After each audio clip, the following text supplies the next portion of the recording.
Hi friends, welcome back to my YouTube channel.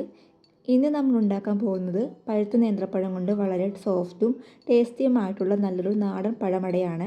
കുട്ടികൾക്ക് കൊടുക്കാൻ പറ്റിയ നല്ലൊരു ഹെൽത്തി സ്നാക്സാണിത്. അപ്പോൾ ഇത് എങ്ങനെയാണ് ഉണ്ടാക്കുന്നത് എന്ന് നോക്കിയാലോ.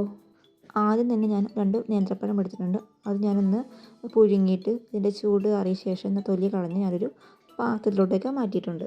ഇനി ഇതിലോട്ടേക്ക് അരിപ്പൊടി ചേർക്കാം. ഞാൻ 1 കപ്പ് അളവിലാണ് കേട്ടോ അരിപ്പൊടി ചേർക്കുന്നത്.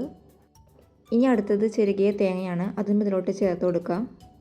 ഇനി മധുരത്തിന് ആവശ്യമായിട്ടുള്ള ശർക്കര ഇട്ട് കൊടുക്കാം.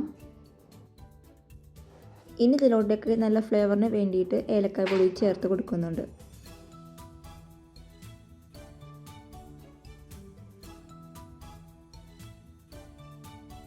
ഇനി ഇത് നന്നായിട്ടൊന്ന് മിക്സ് ചെയ്തെടുക്കാം. ഇതിലോട്ടേക്ക് വെള്ളമൊന്നും ഇപ്പോൾ ഒഴിക്കരുത്, പഴത്തിൻ്റെ ഈർപ്പം കൊണ്ട് മാവ് തന്നെ കുഴഞ്ഞു വരും. ആവശ്യമെങ്കിൽ മാത്രം അല്പം ചെറു ചൂടുവെള്ളം തളിച്ചു കൊടുക്കാവുന്നതാണ് കേട്ടോ. അങ്ങനെ നമ്മുടെ മാവ് ഇവിടെ കുഴച്ചെടുത്തിട്ടുണ്ട്. ഇനി ഇതിലോട്ടേക്ക് അല്പം നെയ്യിൽ വറുത്ത കാഷ്യൂട്ടും മുന്തിരിയും ചേർക്കാം. അതിനുശേഷം നമ്മൾ വീണ്ടും നന്നായിട്ടൊന്ന് മിക്സ് ചെയ്തെടുക്കാം. അങ്ങനെ നമ്മുടെ മാവ് ഇവിടെ റെഡി ആയിട്ടുണ്ട്. ഇനി നമ്മളിത് പരത്തിയെടുക്കാം. നമ്മൾ ചെറിയൊരു ഉരുളകളാക്കി എടുത്തിട്ട് നമ്മൾ വാഴയിലേക്ക് പരത്തിയെടുക്കാം. ഈ രീതിയിൽ നമ്മൾ എല്ലാ ഇടകളും ചെയ്തെടുക്കാം.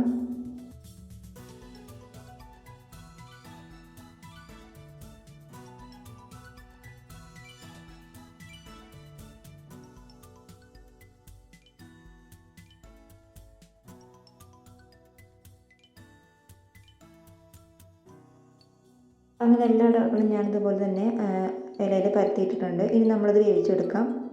ഒരു ഇഡ്ഡലി പാത്രത്തിൽ വെള്ളം തിളപ്പിച്ച് ഞാൻ ഈ അടകളെല്ലാം വേണ്ടി അതിൽ വെച്ചിട്ടുണ്ട്. ഇനി നമ്മൾ ഒരു 15 മിനിറ്റ് മീഡിയം തീയിൽ നമ്മൾ വേവിച്ചെടുക്കാം.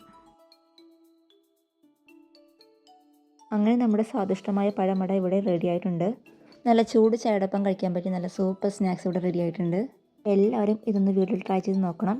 വീഡിയോ ഇഷ്ടമായി ലൈക്ക് ചെയ്യാനും ചാനൽ സബ്സ്ക്രൈബ് ചെയ്യാനും മറക്കരുതേ. അടുത്ത ഒരു കിടിലൻ റെസിപ്പിയുമായി വീണ്ടും വരാം. ബായ്.